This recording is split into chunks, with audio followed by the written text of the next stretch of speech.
Hello friends and welcome back to my channel Bengali family in UAE, जहां मैं बात करती हूं यूएई और ट्रैवल से रिलेटेड छोटी बड़ी खबरों की। तो दोस्तों, आज के इस वीडियो में बात करेंगे, अगर आप यूएई में जॉब करना चाहते हैं, यूएई में काम करना चाहते हैं, तो ये अपडेट जो है वो आपके लिए बहुत इंपॉर्टेंट है और लेटेस्ट अपडेट है। आप सबसे रिक्वेस्ट है वीडियो को एंड तक के देखिएगा ताकि पूरा अपडेट आप सबको पता चल सके। तो दोस्तों, यूएई में अगर आप काम करते हैं, जॉब करते हैं, तो सबसे पहले आपको क्या होता है कि ऑफ़र लेटर दिया जाता है। ठीक है, ऑफ़र लेटर्स में भी काफ़ी सारी चीज़ें लिखी हुई होती हैं, लेकिन जो मेन चीज़ें लिखी हुई होती है वो आपके कॉन्ट्रैक्ट पेपर में लिखी होती हैं, जिसमें आप साइन करते हैं।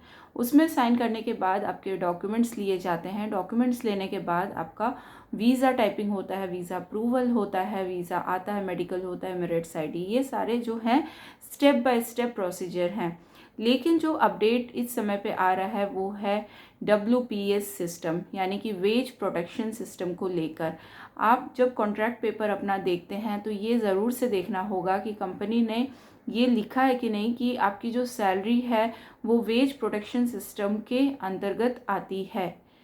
इससे क्या होगा और ये चेक करना क्यों ज़रूरी है, ये दोनों चीज़ें मैं बताऊंगी। इससे ये होगा कि मान लीजिए आपको सैलरी, आपकी जो सैलरी बताई गई है, बेसिक सैलरी की मैं बात कर रही हूँ, बेसिक सैलरी जो बताई गई है उसमें अगर आगे जाके कोई भी प्रॉब्लम होती है, या फिर आपको सैलरी नहीं मिलती है, या फिर आपको 3 महीने तक की सैलरी नहीं मिल रही है, या फिर आपकी डेट है, मान लीजिए 1 तारीख को आपकी सैलरी होती है, अगले महीने के 10 तारीख तक आपको सैलरी नहीं आती है, ये जो सारे केसेस हैं इसमें आप कब कंप्लेन कर सकते हैं?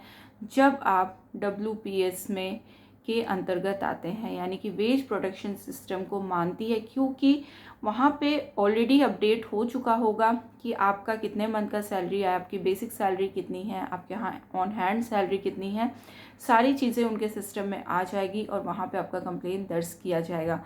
वहीं पे अगर आपकी कंपनी WPS के अंतर्गत नहीं आती है या आप उसको फॉलो नहीं करते हैं, तो फिर आपकी जो कंप्लेन है वो उसमें डिले हो सकता है। अभी जैसे आपको पता है सारी चीज़ें ना AI के अंतर्गत आ रही हैं, यानी कि आर्टिफिशियल इंटेलिजेंस से काम हो रहा है सारी जगहों पे। तो ये सारी चीज़ें सिस्टमेटिक हो गई हैं, सिस्टम पे हो गई हैं, सारी चीज़ों को अपडेट किया जा रहा है। तो WPS भी एक बहुत इम्पॉर्टेंट पॉइंट हो गया है यहाँ के लेबर्स वर्कर्स के लिए जानना कि हम WPS को सही से देख रहे हैं कि नहीं देख रहे हैं, उसके अंतर्गत आ रहे हैं कि नहीं आ रहे हैं, और उस हिसाब से हम आगे का स्टेप ले सकते हैं। तो गाइज़, आई होप ये वीडियो आप सबके लिए हेल्पफुल रही होगी।